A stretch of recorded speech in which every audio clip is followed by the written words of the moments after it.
1958 marked the beginning of an idea to bring about how one views and understands management and its potential for meaningful interaction. This led to the birth of Calcutta Management Association or CMA, with Sir Jahangir Gandhi, the then Director General of Tata Iron and Steel Company Limited, as the founder president. CMA today is a vibrant organization, as vibrant as the city it is located in. Affiliated to All India Management Association or IMA, the apex management body in the country, CMA today has a membership base of over 1,000, including nearly 100 corporates. True to its mission and vision to create a platform for the management community where contemporary management ideas can be conceptualized, formulated, developed and practiced, CMA over the years has organized a series of path-breaking meets, workshops, seminars, talks, interactive sessions and exchange programs. We at CMA have taken on the onus of covering a wide area from management education to management practice, with the objective of fostering and developing excellence in management, all to help profit the mind.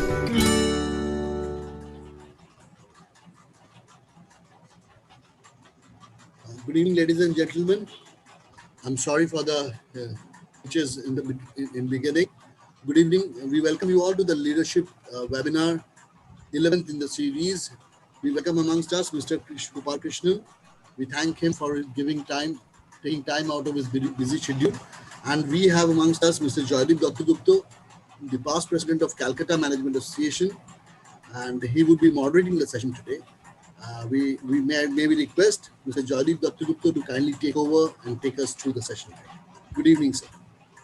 Thank you, Anirban, and a very warm welcome to all of you for a very, very special session titled Leadership in Turbulent Times. Certainly, we are going through extremely turbulent times at this point in time. In about 100 years, we have not faced such a turbulent time that we are seeing today. We are going through not just the most severe health crisis that the world has ever seen, but also the most severe economic crisis that the world has ever witnessed. And the economic crisis is unlike any other economic crisis earlier. It is both a demand side crisis as well as a supply side crisis. So certainly we are going through turbulent times, both at a personal level as well as a business or professional level. So at times like this, we call upon the experience and wisdom of people who have been in leadership for decades and been at the top of the game, and no better person than Mr. Kris Gopalakrishnan to share some insights, to share his thoughts on what is it that we should be doing now at this point in time, and what does the future hold for us in such turbulent times. I will introduce Mr. Gopalakrishnan, although certainly he needs no introduction. All of you would know about him, would have read about him, and his is actually a household name. But I'd like to walk you through some of the details of what his past experience is, because a lot of people may not have kept pace with what he's currently doing. So it is clearly interesting. Mr. Gopalakrishnan is the chairman of Axilor Ventures, an accelerator that helps startups during the early stage of their business journey. Kris served as the vice chairman of Infosys from 2011 to 2014, and the chief executive officer and managing director of Infosys from 2007 till 2011.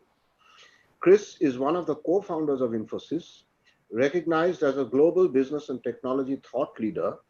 He was voted the top CEO in IT services in Institutional Investors' inaugural rankings of Asia's top executives, and selected as one of the winners of the second Asian Corporate Director Recognition Awards by Corporate Governance Asia in 2011.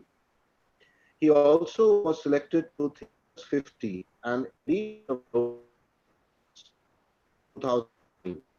He was elected President of India's Apex Industry Chamber, which is the Confederation of Indian Industry, that is CII, in 2013-14, and served as one of the co-chairs of the World Economic Forum in Davos in January 2014. In January 2011, the Government of India awarded Mr. Gopalakrishnan the Padma Bhushan, the country's third highest civilian honor. Mr. Gopalakrishnan serves on the Board of Governors of Okinawa Institute of Science and Technology and is the Chairman, Board of Governors of IIIT Bangalore. He is the Chairman of the Vision Group on Information Technology of Karnataka Government and the Chairman of CII Startup Council. Mr. Gopalakrishnan is the Chairman of Itihasa Research and Digital, which publishes the history of Indian IT industry as Itihasa app, as well as reports on industrial and academic research in India. Mr. Gopalakrishnan invests in promoting research on brain sciences, aging-related disorders, as well as investing in startups and startup ecosystems. Mr. Gopalakrishnan holds a master's degree in physics and computer science from the Indian Institute of Technology, Madras. He is also a fellow of the Indian National Academy of Engineers and an honorary fellow of Institute of Electronics and Telecommunications Engineers of India. So that is for you, Mr. Gopalakrishnan. This is a huge honor and a privilege for us, Kris, to have you with us this evening, and we eagerly look forward to your thoughts, because these are very turbulent times, and this is a time when we need guidance of a person like you, given your very vast experience and the turbulent times you must have gone through over the last 40 years or 45 years in the industry. And we look forward to that. So I would propose that to hand over to you for your thoughts and comments. And after that, we'll have a session of questions and answers. And however, what I would suggest to everyone, since there's a large number of people on the Zoom call, when it's time, do post your questions on the chat. And on your behalf, I'd like to share those questions with Mr. Gopalakrishnan so that he may then respond in an orderly manner, as opposed to we might have a slightly chaotic context if everyone tried to ask questions over vocally.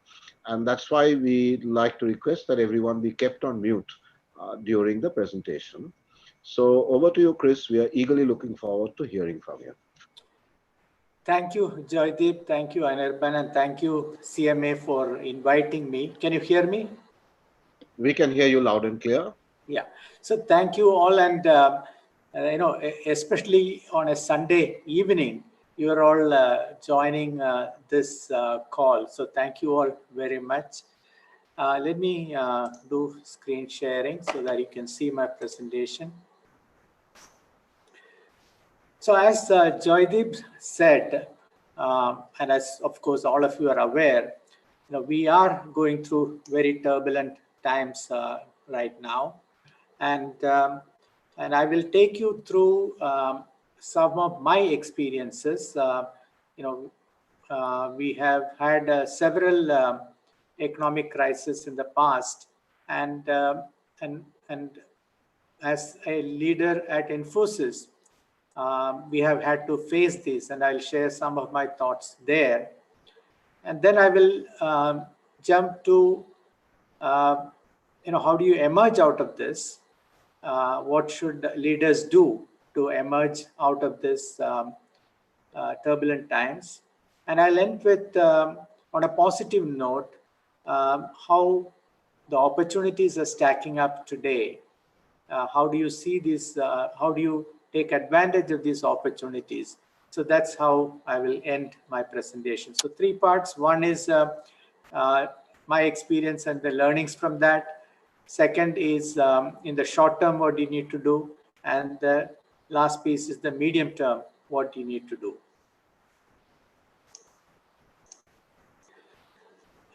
I'll start with a quote from Mike Tyson. Of course, he's a boxing champion, and so this is about boxing.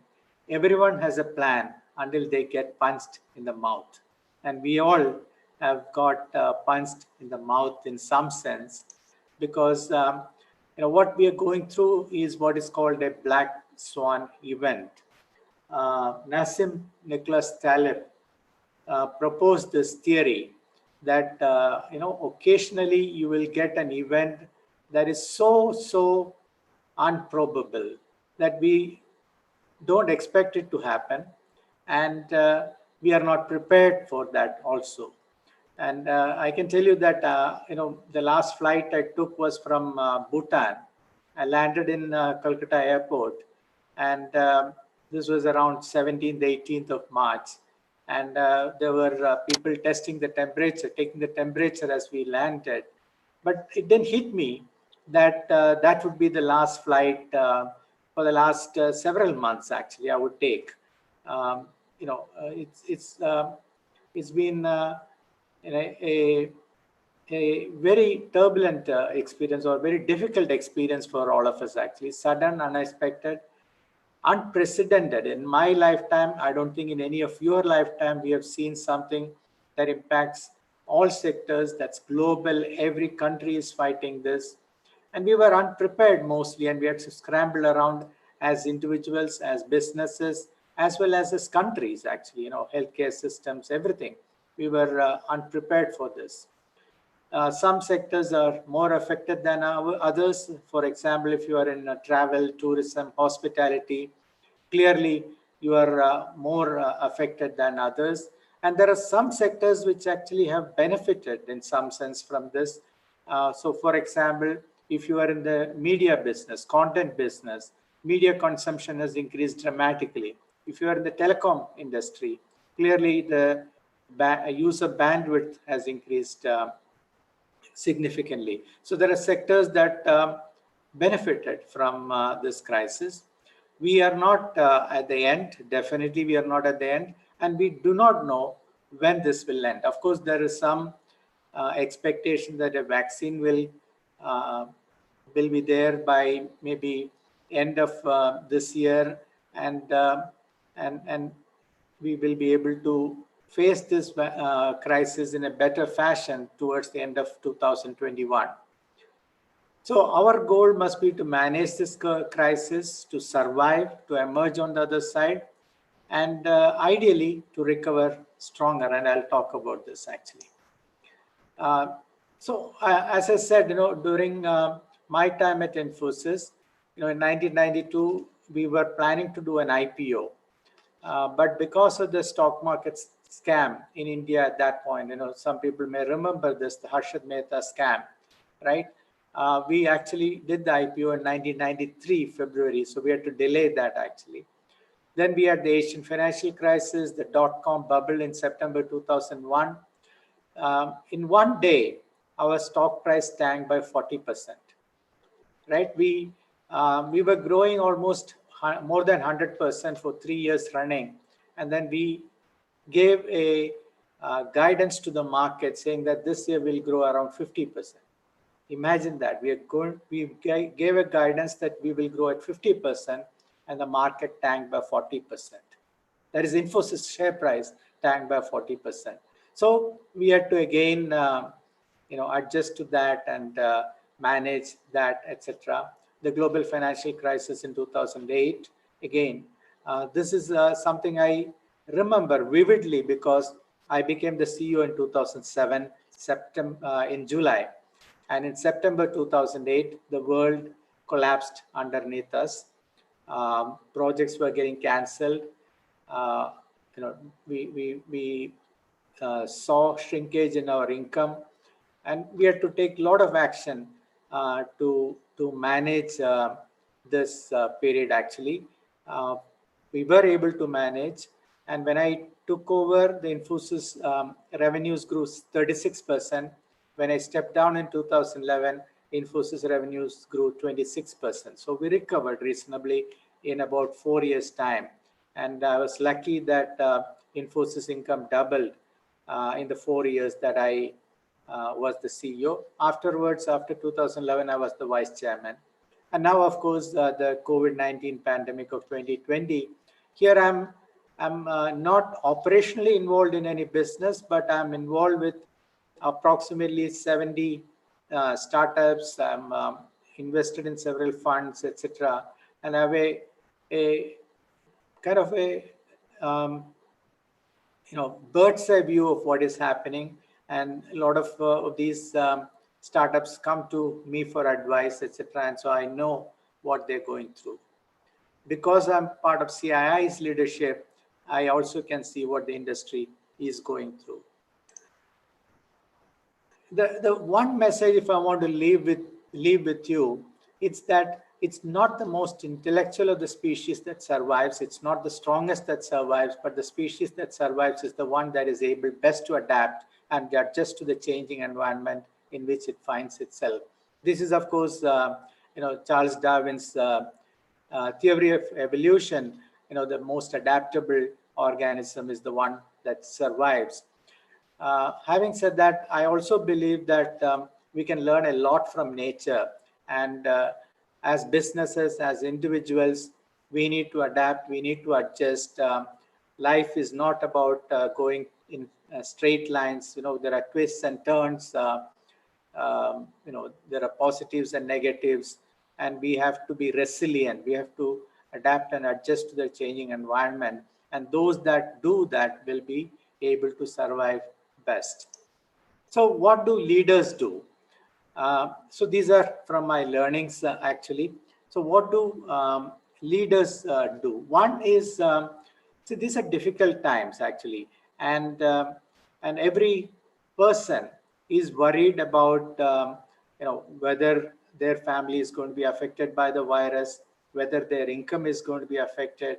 Some people will be worried about their job itself. So people are generally worried, concerned, and for leaders, it's important to be visible, to see that they have a clear strategy, they have a plan, and they are there, which is very important message, actually, to support, to help people. So clear messaging with continuous updates are important. Both, this has to be done directly as well as through the leadership within the organization, cascading it down, so that everybody talks with the same voice, gives the clear, same message across the organization. Survival is important, and for survival, you need cash. So cost cutting is important. And what you do is you look at essential activities, and this is something that you need to be aware always, but during crisis, you need to clearly know what are your essential activities, what are the expenses that you need to leave, and what are the expenses that you can cut. And whenever you do something, please lead by example. So what I mean by this is, for example, at Infosys, we took a decision that everybody will travel economy, including the CEO will travel by economy. There are no separate rules for leadership and separate rules for employees. Everybody will do the same thing. Everybody will cut costs for the betterment of for the survival of the business.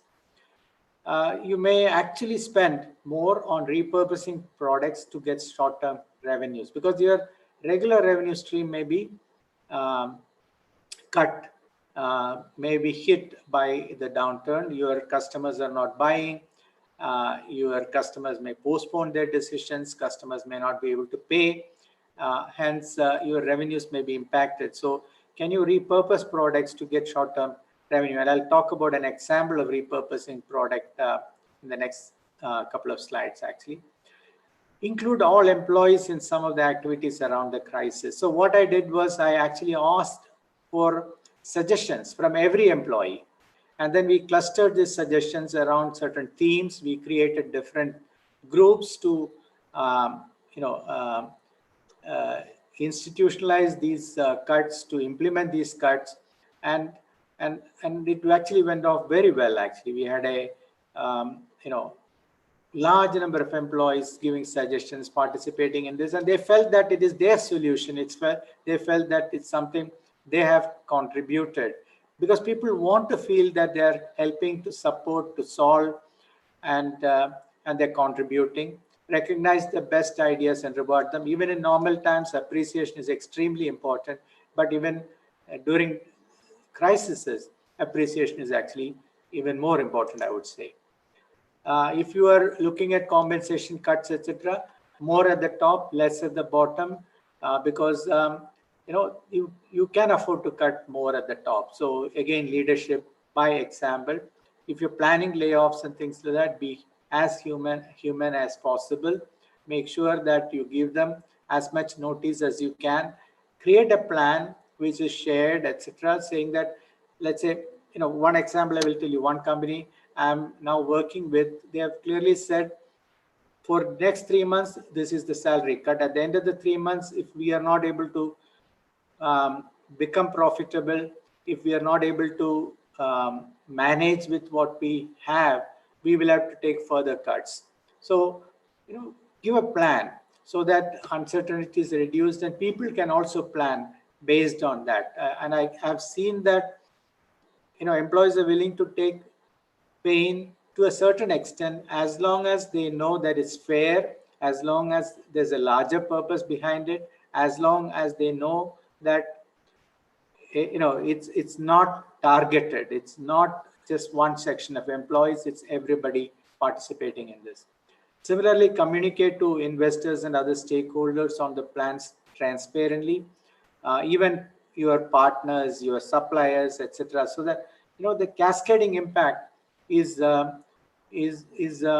something that we need to manage, actually, because we don't want to hurt the industry, hurt the economy unnecessarily. So we need to work together to make actually this transition. Consult experts on the details of the worst case scenario.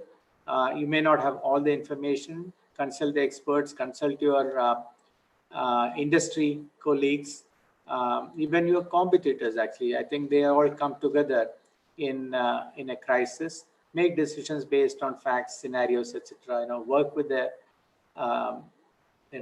industry associations, etc. On the business side, repurpose the product to suit the current requirements. So, for example, one of the startups I'm working with was actually running gymnasiums, actually physical gymnasiums. In the crisis, gyms all got shut down. So immediately they repurposed their product to actually give coaching digitally. So you can book a time and you can actually get the instructor on call. You can ask for individual coaching, or you can ask for group coaching, and it worked fantastically. Suddenly they realized that physical distance or physical location is no more a constraint, and now they're global. Actually, now they're selling their product, their services globally, even in the US, etc. Make sure that you have enough cash on the balance sheet for the next 12 to 18 months of expenses. This is something I would do actually as a standard practice. That's a good business practice, that you must always have 12 to 18 months expenses in your balance sheet, such that you build resilience into the business. Help partners wherever it's feasible. Make sure that the ecosystem is supported. This is very important. Actually, you have to ensure that your supply chain, etc., your distributors, etc., also survive. Otherwise, you have to rebuild the entire ecosystem. It's when you, let's say, come out of this strongly, you'll find that the ecosystem is weak, and hence you won't be able to service your customers. You can't recover your business. Be more humane. People are hurting. Things like if you look at daily wage earners, migrant laborers, they're all hurting, and we need to have a way to help them during this downturn, but we must also have a way to help them longer term. And issues like housing, issues like working hours, every one of them, I think we need to address in the long term, because this is not how you want our society to be. Question all assumptions, reimagine the business, I gave you the example of the gymnasium business. It is possible to reimagine the business. One very interesting things I saw, and you may see this in Calcutta, also in Bangalore, the neighborhood kirana stores were able to support and service their customers, local customers. But the e-commerce companies were not allowed to actually deliver products and things like that. So you were completely dependent on the neighborhood kirana stores. But what did they do? They actually accepted orders on the WhatsApp, and then they will deliver, or you can pick it up. The government also announced a WhatsApp number where you can actually say, this is the store nearest you and these are the orders, and they would actually contact the store and make sure that the products reach your home. So all kinds of new ways of surviving and doing the business were invented at this point. Focus on what matters. Is acceleration possible? I'll come back to that. And the last bit of this is personal transformation itself. I think these times clearly, are times for introspection. Are times to ask the right questions. Are we spending enough time with our family? What are our priorities? And if these are our priorities, am I putting my time, energy, resources, attention consistent with these priorities? If you make a checklist and say, how am I spending my time on a daily basis? Majority of the time should be spent on actually what you wrote as your priorities, right? Because that's what is important in life. Are you spending time? Everybody will say, family is very important, but are you giving time to your families? Of course, now we are forced to actually spend a lot of time with family, etc. But even during normal times, are you doing this actually? And a book I would recommend that you read is How Will You Measure Your Life by Clayton Christensen. He's one of the management gurus, strategy gurus, etc. But towards the end of his life, he wrote this book, and I believe that, and I think, not I believe, I think this is one of the best books I have read, and one of the best books he has written actually, in terms of what is important in life, etc. So now let me switch to how do you look at opportunities even in a crisis? Actually, never let a crisis go to waste. You may have heard about this often. So during this crisis itself, we saw the transition to digital accelerating. Work from home, teleworking, remote working, online collaboration. Even meetings like these are now happening digitally. It saves a huge amount of time, right? I'm now addressing close to 150 people, and I'm able to do that sitting at my home in Bangalore. I would allocate maybe 1.5 hours to do this, but otherwise, I would have to travel to Calcutta, spend that night there, and come back the next day, etc. So a lot of savings is happening, and location is not a problem, distance is not a problem, people participating is not a problem, all of you didn't have to commute. Lots and lots of benefits actually, and it's very interesting. What part of this will stay on after the crisis, we'll have to see. And that's the opportunity, right? How business will change. The rise of the contact-free economy, which is, everything is contactless now. How you check into the hotel, etc. They are making it contact-free. How you order in a restaurant. Again, it's interesting to see, what opportunity this provides for new businesses, and how much of this will survive. Online or digital learning, e-commerce, telemedicine. Again, yesterday the Prime Minister announced the National Health Digital Health Mission, and I believe that this will completely transform. Telemedicine is part of that. This will completely transform healthcare in the country, and we will all be benefiting from that. And that's a huge, huge opportunity. And I believe that that entire healthcare economy will probably be 10 times what it is today in terms of size, that the pie will increase, and everybody will get an opportunity in that larger pie to take advantage of, either as consumers or as businesses. And media and entertainment, I talked about how the consumption is changing to personal, digital, asynchronous, interactive, complete transformation of how we consume content today. Similarly, unprecedented collaboration between industry, academia, startups, government. Many of you probably have been involved in things like creating a manufacturing capability for PPE, personal protection equipment, or masks or things like that. PPEs were not being manufactured in India, and suddenly we found out we actually found the capability to repurpose something and create the PPE, supply chain in India. And now we are exporting actually PPEs to other countries. Global collaboration on research, on vaccine development. At least in Bangalore, I talked about Kirana stores, but another phenomenon we are saying is the farmers directly coming to neighborhoods and selling their products, etc. Complete localization, opposite of globalization. Actually, all we eat is what is grown nearby, what we can buy from nearby Kirana stores and things like that. And I also believe that when we recover, local tourism is what will take off in the near future before global tourism comes back. We have all become a lot more aware of health, a lot more aware of viruses, a lot more aware of COVID-19, and there is a race to understand the virus. There is a race to understand the science behind that, the science behind forecasting, predicting. The number of peer-reviewed papers have increased. Non-peer-reviewed papers are pretty substantial, actually.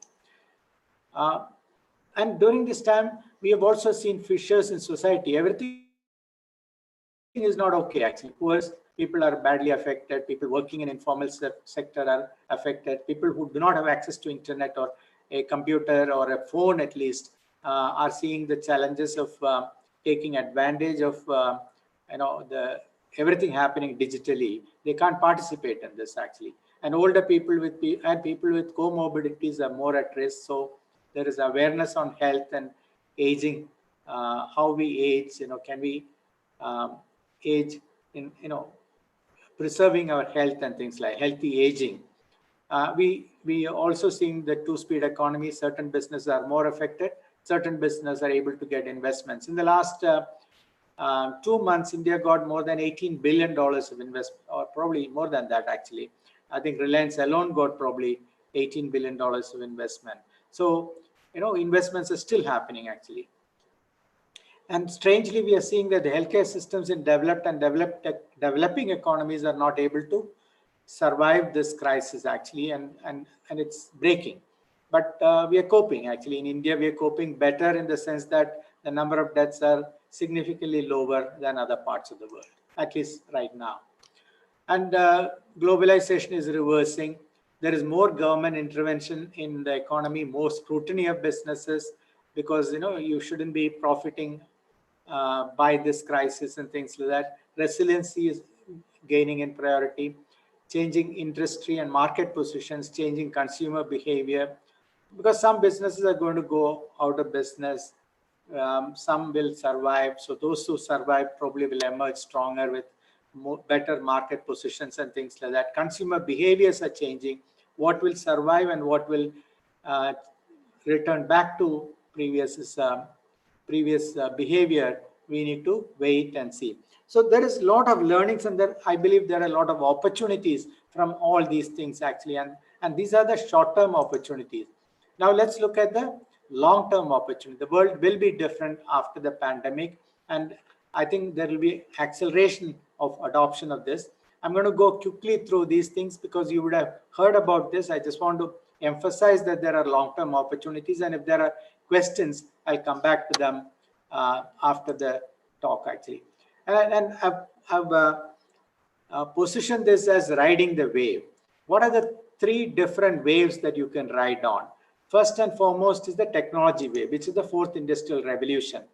Emerging technologies are accelerating in terms of their impact on the economy, impact on the businesses, and everything, 3D printing, AI and ML, genetics, code of life, data business, the 4th industrial revolution. All of these are going to affect every business, every single business. I talked about how media business is changing. Now, genetics is going to change healthcare. Better materials are going to change, the semiconductors that we use, the size of the ICs and the size of the phones and things like that are going to be, or how powerful those phones are going to be, will be impacted by this. We have now heard of better materials being used for building automobiles, for building transportation, for packaging materials and things like that, 3D printing. So lots and lots of emerging technologies are there. And one technology I'll quickly touch upon, which is AI and ML. I strongly believe that this fourth industrial revolution is powered by AI and ML. The third industrial revolution is powered by digital computing, and the fourth industrial revolution is powered by AI and ML. See, digital computer is a machine that takes in data, takes an algorithm where you have actually solved the problem, at least on paper, and fed it into the computer through a program, and out comes the result. Whereas in a AI ML system, you actually train the system to solve the problem by giving it sampled results and the curated data. And out comes the algorithm. The program itself is the output. So what is the key difference? In the third industrial revolution, you solve problems where you knew how to solve the problem. In the fourth industrial revolution, you can now solve problems where you yourself do not know how to solve the problem. The computer will figure it out and computer will help. So we augment human capabilities by actually solving problems hitherto were unsolved by human beings. So if you ask the question, how do we see? So that we can create a machine that can see. You can't do that because you do not know yourself how we see things. We can't decipher. We don't understand how the brain works fully. But with an AI ML system, you can train the system to recognize cats, to recognize faces, to recognize automobiles, cars, traffic signs, things like that. And the algorithm comes in and you feed back into the system to recognize when unknown data comes today. And so new classes of problems is possible to be solved. And this is called the intelligence revolution or the fourth industrial revolution. And we have seen, we can actually recognize people using video cameras. We can do natural language processing. We can do real-time translation. Intelligent personal assistants are possible, etc. Artificial general intelligence also is feasible. I strongly believe it will be a network of machines that can be more intelligent than humans. See, whenever we create a machine, we actually enhances over time and it becomes actually much better than human beings. Example is, for going from place A to place B, the fastest person who can run is maybe somebody who can do 100 meters in 10 seconds or 9 seconds or something like that. But we can create a machine that can go faster, that can carry more number of people, because we have, for example, the Airbus 380, whose speed is almost the speed of sound and carries 600 plus people, right? So we always do much better than humans, much better than nature by creating larger machines. And I hence believe that artificial general intelligence is possible in the future. The IoT revolution extends the digital revolution by saying that now you can have 50 to 60 billion connected devices, and each of these is a small computer. And whenever you have a computer, you can actually give it commands and get data back from it. That means you can control things. And if you have almost 7 billion people connected to the internet, imagine 50 to 60 billion devices connected to the internet and how the world is going to change. Smart factories, smart cities, connected cars, drones, security devices that are watching you, personalized healthcare, so many different applications. The second wave is the startup wave and entrepreneurship wave. India annually now creates 3,000 to 4,000 startups, primarily in the area of e-commerce, fintech, medtech, agri-tech, life sciences, etc. And overall, we have about 50K active startups, 36 unicorns before the pandemic. Now, why is this important? See, from an investment perspective, it's important, 160 billion plus. I told you in the last 3-4 months itself, $18 billion. And total employment is only 600K. So from an employment perspective, this is not very big. But from an impact perspective, it's very big, because this is what brings innovation to market. This creates large number of primary and secondary jobs. Bangalore is one of the best employment locations because of the number of startups that are there, it creates huge amount of wealth. That's very, very important. That $160 billion is going into paying employees.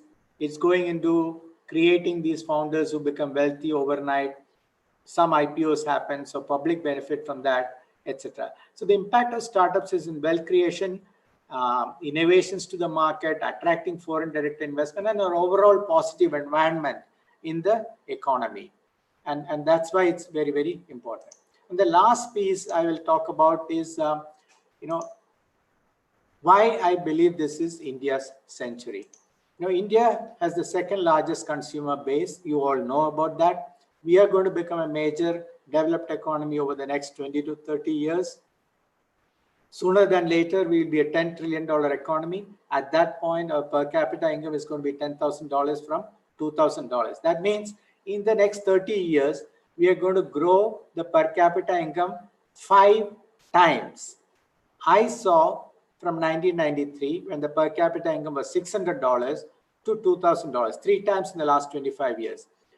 The youth today are going to see per capita income go by 5 times in the next 20 to 30 years. That's an amazing amount of wealth that is going to be created. India will become a middle income country, a developed economy, enormous wealth to be made. But the question to ask is, what kind of India will you build? And this is again something that we must all debate, discuss, arrive at consensus. And this is something that the youth will have to take as their responsibility. I was fortunate to build a part of the building the IT industry in India. It changed the perception about India. Now there's an opportunity for the youth to ride on the waves that I talked about and create the India of the future that's equitable, sustainable, inclusive. We need new models for everything, actually. New models for our city, new models for our healthcare. That's the reason I'm very happy that the Prime Minister announced the National Digital Healthcare Mission, new model for urban areas. Agriculture has to change. We need to become #1 in research, innovation, and entrepreneurship.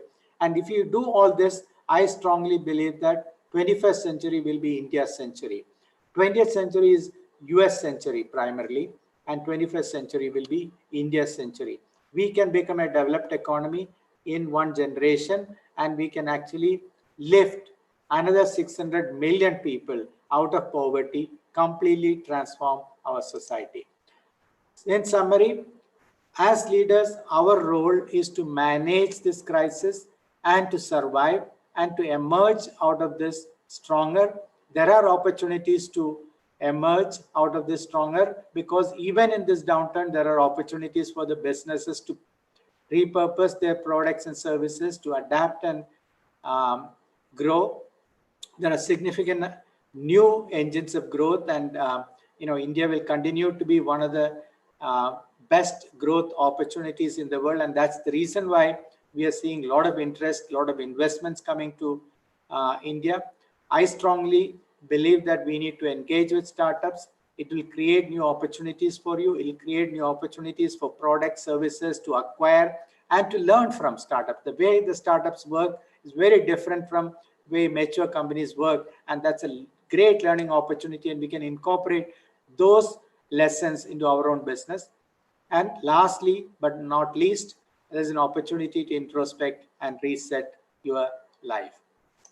Thank you. And now we are open for Q&A.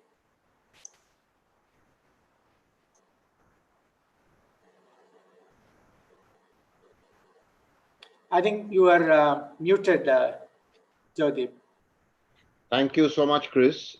My thought while listening to you was that perhaps, what you shared with us today should become a book. And there will be a lot of people interested in reading this, because I was actually comparing notes with everything that we have been doing at Deloitte. And there is a very fair match, but a lot of companies could benefit if you published, everything you put there as a book. The thoughts that you shared with us both are very sound management and leadership principles on how to deal with the crisis. right down to the opportunity. And also the bonus really was that you also have a vision for how India can deal with the crisis and come out much stronger. And I think we were very enraptured by everything you said. In the meanwhile, the questions have come pouring in. So I don't know whether we'll have time to answer for you to answer all the questions, but I'd So like that's to. why I left the tough job to you. Right. But I'd like to kick it off by asking my own question, okay? Which is, where do you see trust as a critical or a secret sauce in management at this point in time? Trust is everything. I cannot overemphasize the importance of trust. When trust is not there, people don't give their 100%. When trust is not there, people don't follow rules and regulations. When trust is not there, we are not performing at our maximum potential. And trust is everything. Trust is also everything from a leader perspective. A leader who is not trusted will soon not be a leader. So trust is everything, and the most important thing. And that's the reason why, if you look at Infosys vision, we said we will be a globally respected corporation. Simple. It's not about how big we will be. It's not about how profitable we will be. It's not about how fast we will grow. We said we will be a globally respected corporation. And it's all about building trust with all the stakeholders. Trust with customers, trust with shareholders, trust with the government, trust with the society, trust with the employees. You will be a respected corporation only if people trust you. So I can't overemphasize the importance of trust. And leading from that, it is a very difficult context where you also set out that there will be certain companies that there will be bankruptcies, is what you said. And there could well be a lot of downsizing happening in Yes. many places. Yes. So, as a leader, if you did say that a sound, resilient organization needs to have a balance sheet and deep pockets which can sustain a crisis for 18 months. Okay, but there are many that are not, Right. and many organizations will have to part with people, right? And no matter how much you include people, it becomes a little difficult when you actually have to ask people to go. So, what Yes. would be the role of trust when you are, taking such a difficult? And you have to do something so painful. yeah, so this is probably the most difficult thing to do for a leader, for a manager, to let go somebody who's actually performing, who didn't create the problem, right? So it is about having a conversation with everybody, being honest about it. Ultimately, see, the way I look at the hierarchy in society is, at the top is nation, second is organization, third is individual, right? So sometimes you will have to sacrifice individuals to make sure that the organization survives, and sometimes organizations will have to be sacrificed so that the economy survives and the nation survives. So you need to explain, and this is the role of leaders actually, to explain to people, to have open houses, and wherever possible, try and help the person out. Maybe give a generous uh, you know package when they leave, as much as possible, right? Or try to place them elsewhere, or tell them that when situation improves, I will rehire you, or try various methods. Maybe everybody takes a 50% cut so that we don't let go anybody. So we have to look at solutions like this, and this is what we did at Infosys. As soon as I took over, we grew at 36%. We had gone to campuses and made 25,000 offers. 25,000 offers. And then the world collapsed around us. We didn't need any of those 25,000 people. But we said all the existing employees will not get any increment. Senior people will take a salary cut so that we can bring those 25,000 people. We increased the training period to 6 months. 6 months, so that they're productively engaged, so that they can use that time to learn multiple technologies and things like that. And that completely changed the perception in the mind of students, prospective employees, of of how good an employer Infosys is. and we could afford it, and that's the reason why we did it. But I'm just saying that you need to think through, the employee's perspective, their family perspective, and how can you do this as humanely, as I said in my presentation, as possible. But being transparent, open, I strongly believe is the best way to go. And if the organization doesn't survive anyway, the job will not be there for anybody. I think you set out some principles for organizations to follow. You said that it must be fair and perceived to be fair by everyone. Okay. You said it must be equitable. Okay. Yes. You said take the bigger hit at senior levels, Yes. etc. Okay. So I think these are some leadership principles which, if practiced, it could tend to soften the blow to some extent and establish trust. You said communicate and keep communicating, be transparent, open, communicate with a plan as to what you're going to do rather than keep people in uncertainty. But be that as it may, there is likely to be a lot of unemployment. And also another issue is around the digital divide, which you briefly touched upon.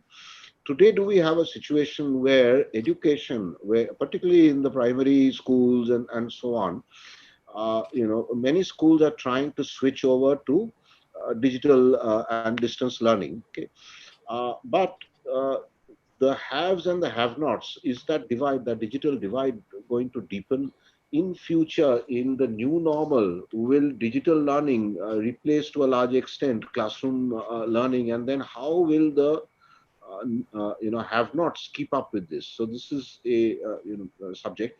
Before you answer, a point I'd like to make to our participants is we received too many questions and time would not permit. So what I have tried to do is to pull these questions together and ask them collectively and in my own way. So it is your questions I'm asking, but it may not sound the same that you wrote it out. So this is just for our participants. So over to you. Sure. Yeah. So, clearly the digital divide, if we do not try and address, will increase and will impact people.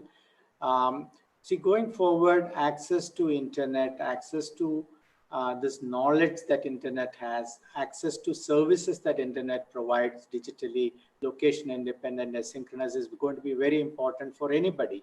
Every citizen will require these services and these capabilities actually. So I think it's important that government must try to get connectivity to everybody. We are fortunate that India has one of the best telecom infrastructures and one of the lowest costs in the world.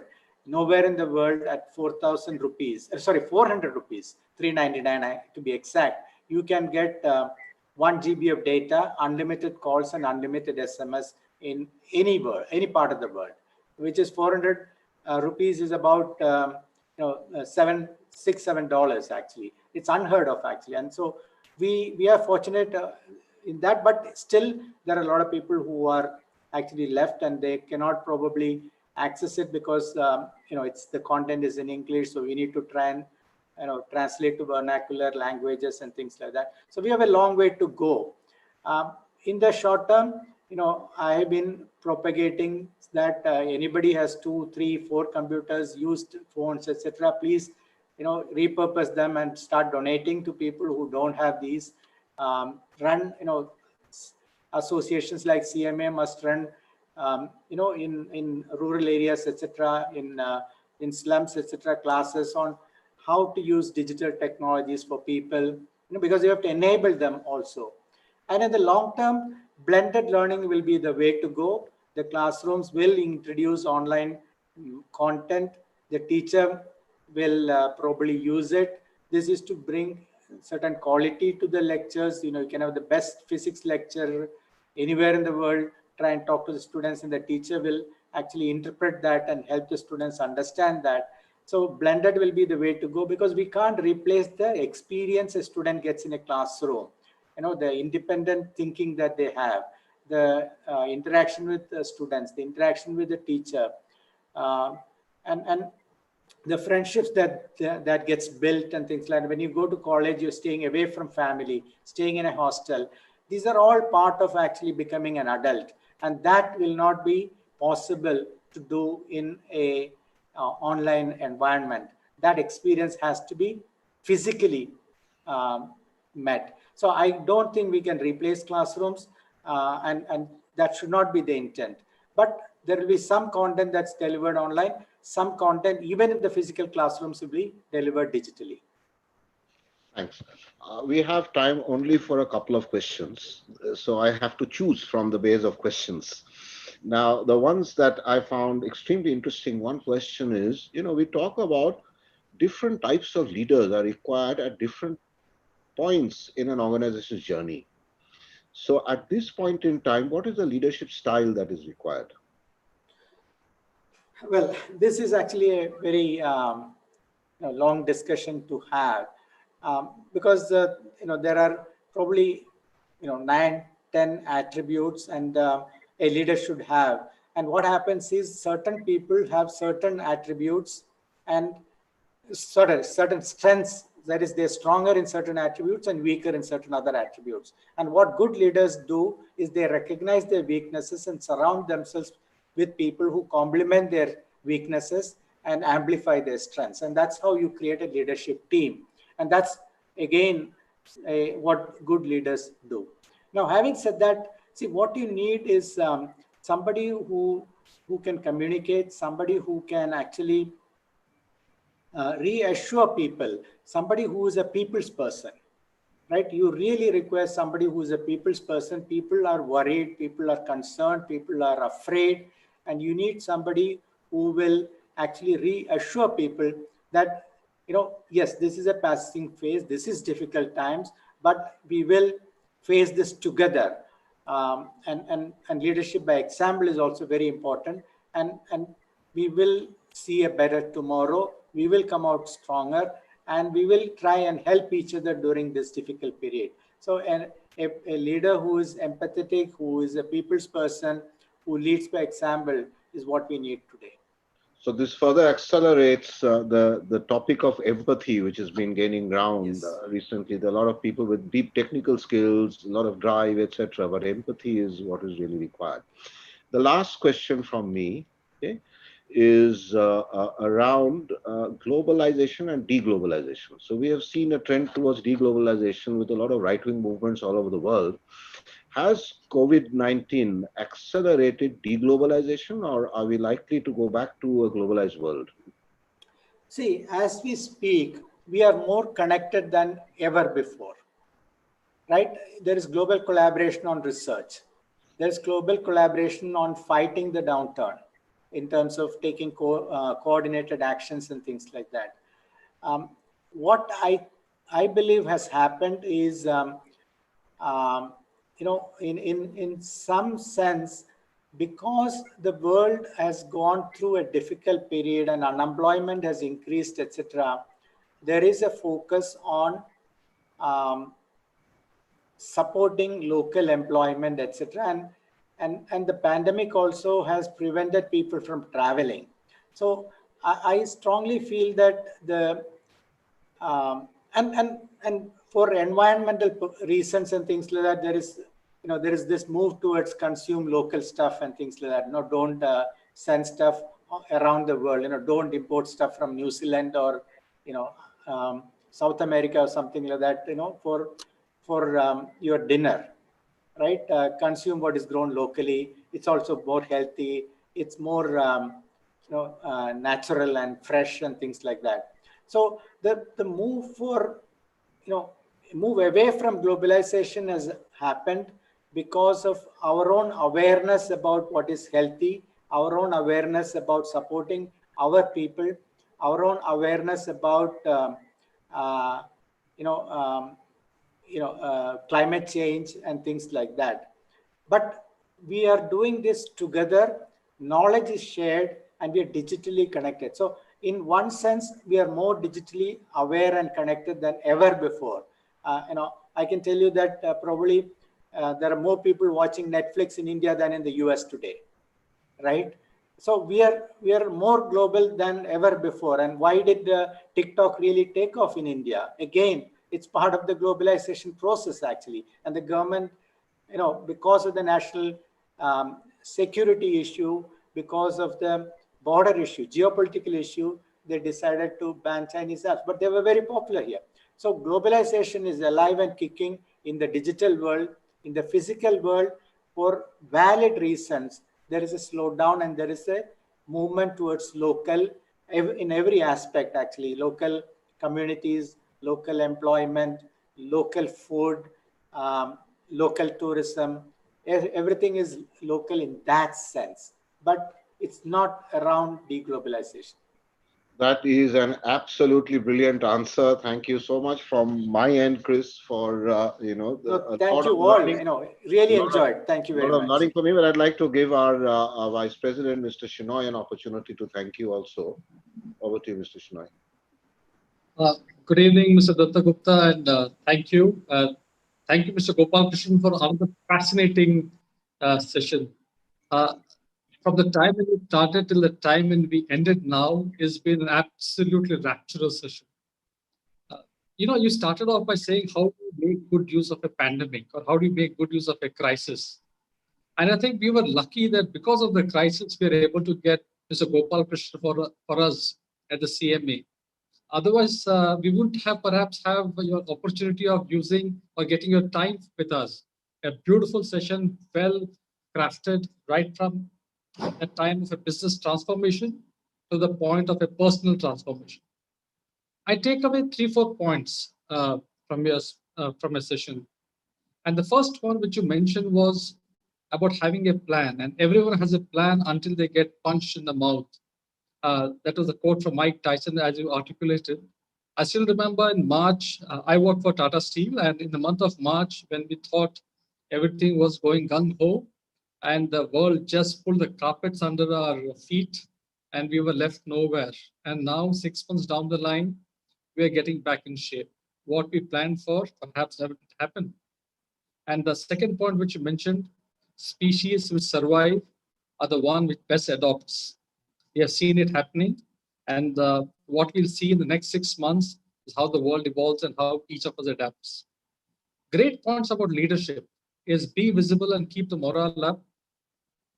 Again, we are seeing this in play, being the corporate world. At the CMA, sir, we have got people from the corporates, from the entrepreneurs, from the students community, from the SME community, and all of these would have seen enough pointers from your session today.